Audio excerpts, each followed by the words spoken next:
और किबला डॉक्टर साहब से मेरा भी बड़ा पुराना ताल्लुक है।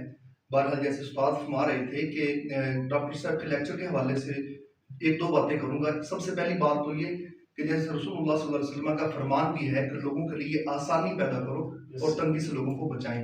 अल्हम्दुलिल्लाह डॉक्टर साहब जिस तरह कुरान पाक को आसान तरीके से लेकर चल रहे हैं, और यकीनन जब अभी पिछली हुकूमत ने कुरान पाक का जब तर्जमा हर स्कूल और हर कॉलेज में जब लागू किया, जहाँ वो एक अच्छा अमल था, वहाँ तमाम असातिज़ा और जो स्कूल और कॉलेज की इंतजामिया है उनके लिए एक बहुत मुश्किल लम्हा भी था कि कुरान पाक को पढ़ाना कैसे है, क्योंकि उसका सिलेबस बहुत लंबा है।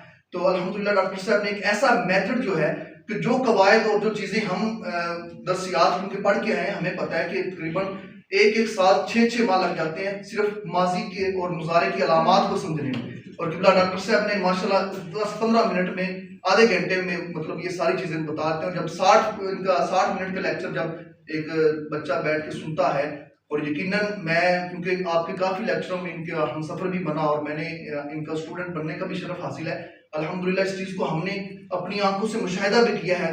और किबला जिस तरह मेहनत के साथ, लगन के साथ, करिया बस्ती बस्ती, और कारी सर फरमा रहे थे कि ना सिर्फ पाकिस्तान में बरूने ममालिक में भी आपने बड़ी खिदमात सर अंजाम दी हैं।